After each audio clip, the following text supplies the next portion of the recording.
Hello people, spinach rice bowl with dahi tadka ఎలా చేయాలో చూసేద్దాము. ఫస్ట్ మనం పాలకూరని మంచిగా బాయిల్ చేసేసి వాష్ చేసుకొని మిక్సీలో పాలకూర, కొరియాండర్ లీవ్స్ ఇంకా గ్రీన్ చిల్లీస్ కూడా వేసుకొని ఒక స్మూత్ పేస్ట్ లాగా చేసేసుకోవాలి.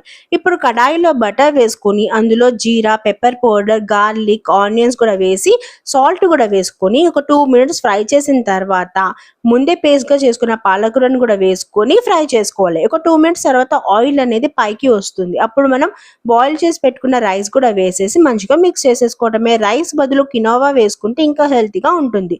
లాస్ట్కి లెమన్తో స్క్వీజ్ చేసేసుకోవాలి, అయిపోతుంది. ఇప్పుడు దహి తడక కోసం ఒక బౌల్లో green chillies, red chilli powder, garam masala, coriander and dry chillies ఇవన్నీ వేసుకొని సాల్ట్ వేసుకొని ఇప్పుడు వేడివేడి నూనెని ఇందులో వేసేసి పెరుగు కూడా వేసుకొని మంచిగా మిక్స్ చేసేసుకోవటమే. సో పన్నీర్ కోసం అని చెప్పి ప్యాన్లో నేను బటర్ వేసుకొని కొరియాండర్ ఇంకా చిల్లీ ఫ్లేక్స్ కూడా వేసేసి షాలో ఫ్రై చేసేసుకున్నాను పన్నీర్ని. లాస్ట్కి సాల్ట్తో స్ప్రింకిల్ చేసేసుకోవటమే. ఇది ఒక మంచి బౌల్ లాగా సెట్ చేసుకొని ఒక సిరీస్ పెట్టుకుంటూ లంచ్ని ఎంజాయ్ చేసేయటమే. సో ఇంత మంచి లంచ్ తిన్న తర్వాత ఏదో ఒక స్వీట్ తినాలనిపిస్తుంది. సో నేను హోమ్ మేడ్ చాక్లెట్స్ వీడియో కూడా చేశాను, అది నెక్స్ట్ వీడియోలో చూసేయండి. And don't forget to subscribe.